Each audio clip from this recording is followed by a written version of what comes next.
ভাবুন তো, একটা কাপড়, হ্যাঁ মাত্র এক টুকরোই কাপড়, কিন্তু সেই কাপড়টিকে ঘিরে আছে প্রায় 2000 বছরের রহস্য। এই কাপড়টির নাম সোর্ড অফ টুরিন। নমস্কার বন্ধুরা, সকলকে স্বাগত জানাই নীলকণ্ঠ পরিবারে। সকলে চ্যানেলটি সাবস্ক্রাইব করে পাশে থাকা বেল আইকনটি ক্লিক করে নেবেন, যাতে আমাদের ভিডিওগুলির আপডেট আপনার কাছে দ্রুত পৌঁছে যায়। ইতালির টিউরিন শহরে একটি চার্চে রাখা এই কাপড়টি, বলা হয় এটি সেই কাপড় যেটিতে যীশু খ্রিস্টকে ক্রুশবিদ্ধ হবার পর খ্রিস্টের দেহ জড়ানো হয়েছিল। কিন্তু রহস্যটা কোথায়? 2026 সালে কিছু গবেষণায় দেখা গেছে যে এই কাপড়ে পাওয়া গেছে যে ডিএনএ, সেটির একটি অংশ ভারতীয় বংশের মানুষদের সঙ্গে মিলে যাচ্ছে। বিজ্ঞানীরা ধারণা করছেন কিছু কিছু দিক থেকে এই ডিএনএটি এই কাপড়ের সঙ্গে জড়িয়েছে। তারপরেও রহস্যটা শুরু হচ্ছে এখান থেকেই। এই কাপড়ে দেখা যায় একজন মানুষের অবয়ব, সামনে এবং পিছনের দিকের ছবি, তার মাথায় কাটার মুকুটের মতন দাগ, হাতে পায়ে পেরেকের চিহ্ন আর শরীরে আঘাতের দাগ, যা অবিকল মিলে যায় বাইবেলে বর্ণিত যীশু খ্রিস্টের ক্রুশবিদ্ধ হওয়ার পরের ঘটনার সঙ্গে। কিন্তু প্রশ্ন হলো, এই ছবি এলো কি করে?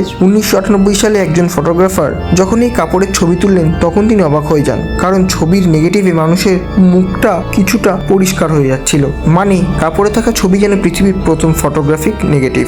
1988 সালে বিজ্ঞানীরা কার্বন ডেটিং টেস্ট করেন। তারা বলেন কাপড়টি মধ্যযুগের, প্রায় 700 বছরের পুরনো। কিন্তু এখানে রহস্য। অনেক গবেষক বলেন যে অংশ পরীক্ষা করা হয়েছিল সেটি হয়তো পরে মেরামত করার অংশ ছিল।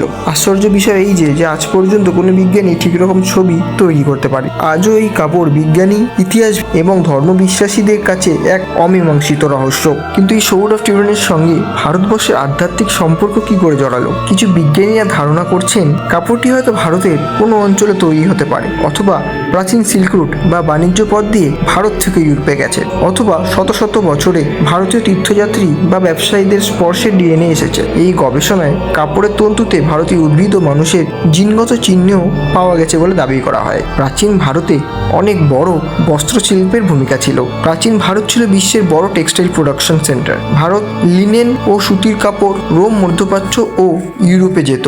তাই কিছু গবেষক মনে করেন সৌরের কাপড় ভারতীয় কারিগরদের হাতে তৈরি হতে পারে। এবার আসি যীশুখ্রিস্টের সঙ্গে আধ্যাত্মিক সম্পর্কের একটি বিতর্কিত তথ্যে। কিছু আধ্যাত্মিক লেখক বলেন যিশু 12 বছর থেকে 30 বছরের যে অজানা সময়, সেটি নাকি তিনি ভারতে এসে কাটিয়েছিলেন। তিনি কাশ্মীর ও হিমালয়ের সাধুদের কাছ থেকে শিক্ষা গ্রহণ করেছিলেন। তার শিক্ষা যেমন ভালোবাসা, ক্ষমা, অহিংসা ভারতীয় দর্শনের সঙ্গে মিলে যায়। ভারতের সঙ্গে সোর্ড অফ টুরিনের সম্পর্ক 3 ভাবে বলা যেতে পারে।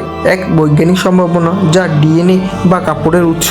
2, ঐতিহাসিক সম্ভাবনা, যা বাণিজ্য পথ। 3, আধ্যাত্মিক তত্ত্ব, যিশুর ভারত ভ্রমণের ধারণা। কিন্তু কোনো বিষয়ই এখনো 100% প্রমাণিত নয়। সকলে কমেন্ট বক্সে জানাবেন যে এই ইন্টারেস্টিং তথ্যটি আপনাদের কেমন লাগলো, এবং কমেন্ট বক্সে হর হর মহাদেব লিখতে একদমই ভুলবেন না।